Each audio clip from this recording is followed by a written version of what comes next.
pour le podcast Bliss Stories qui aborde sans phare la maternité, Lou Doyon s'est confiée sur ses 2 grossesses à 20 ans d'écart mais également ses fausses couches et ses IVG.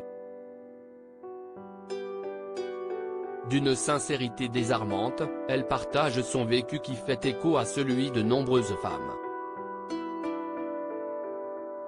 Lou Doyon a répondu aux questions passionnantes et intimes sur la maternité de Clémentine Gallet pour son podcast Bliss Stories.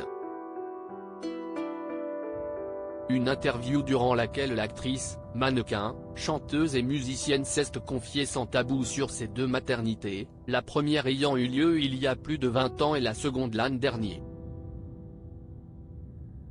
Maman de 2 garçons, Marlowe, née en 2002, et Laszlo, né en 2022, elle a un profil atypique qu'elle assume et dont elle parle avec franchise et tendresse, malgré toutes les difficultés vécues.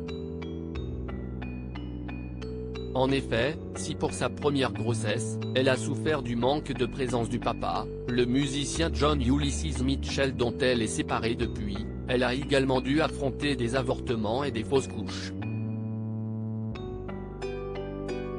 Ainsi, elle révèle avoir connu une interruption très violente de grossesse, ça a pris 3 mois et demi pour comprendre. Une maternité qu'elle aurait aimé poursuivre mais qui se terminera de façon super glauque. Elle parle aussi d'une amniocentèse qu'elle a dû subir, avec des réunions de docteurs qui font des suppositions sur une trisomie, et puis ce moment un peu compliqué où on vous demande de réfléchir. On vit des jours bien pourris.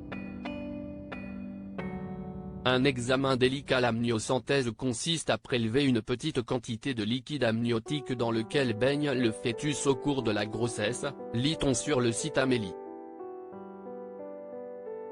Fr.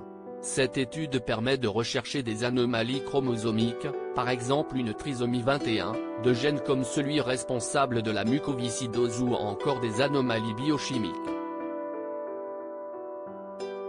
Juste avant la naissance de son 2e garçon Laszlo, elle a connu une nouvelle fausse couche, et là une vraie perte de poids, soi-disant je ne vais pas y arriver. Heureusement que j'en ai eu un que j'ai voulu. Et puis il y a ceux qu'on a voulu et qui n'ont pas tenu. Mon Dieu, que si est dur d'être une femme et à la fois, quelle magie on a en nous. Et en même temps, on est magique sans tout ce bordel là aussi. Des épreuves dont celle qui est en couple avec le dessinateur Stéphane Manel est ressortie grandie, elle qui a dû affronter la mort brutale de sa sœur aînée la photographe Kate Barry à 46 ans en 2013.